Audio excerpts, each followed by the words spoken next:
আসসালামু আলাইকুম, বরিশালের রাঁধুনিতে আপনাদের স্বাগতম। আজ আমরা গরুর মাংস দিয়ে মুগের ডাল রান্না করব। তাই আমি হাড় চর্বি সহ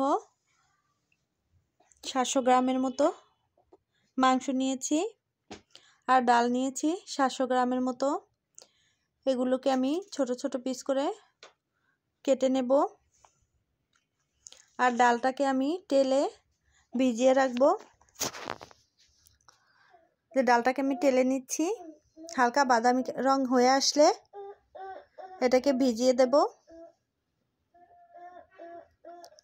আধা ঘন্টার মধ্যে ভিজিয়ে রাখবো। এবার আমার মাংসগুলো কাটা হয়ে গেছে, ঠিক এই সাইজে পিস করে নিয়েছি। ছোট ছোট পিস করলে এই ডালটা খেতে ভালো লাগে। এবার আমি মশলাগুলো দিয়ে দিচ্ছি। পেঁয়াজ বাটা দিয়ে দিচ্ছি, রসুন বাটা, আদা বাটা, জিরার গুঁড়ো দিয়ে দিচ্ছি, ধনিয়ার গুঁড়া, গরম মশলা দিয়ে দিচ্ছি, এলাচ, দারুচিনি, তেজপাতা এবং লবঙ্গ, স্বাদ মতো লবণ দিয়ে দেব।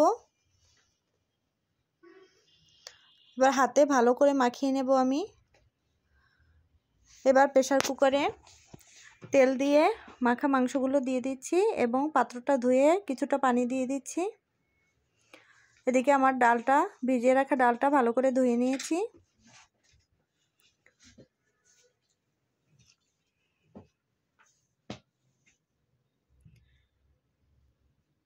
এবার প্রেসার কুকারে অপেক্ষা করছি 3-4টা সিটি বাজলে মাংসগুলো কষিয়ে নেব। যতটুকু ঝোল থাকে বাকি ঝোলটা কষিয়ে নেব।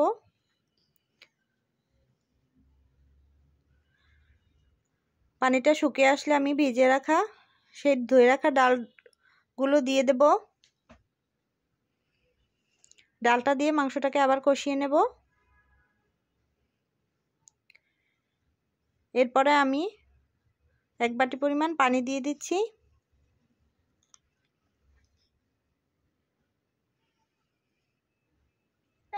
পানিটা দিয়ে আমি ঢাকনা দিয়ে দিচ্ছি।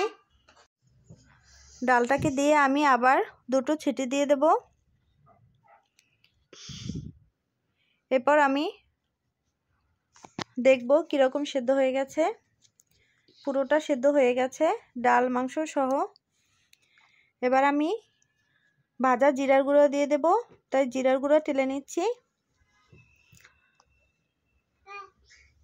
এরপর এগুলোকে আমি পাটায় পিষে নিয়েছি। শেষে মাংসের মধ্যে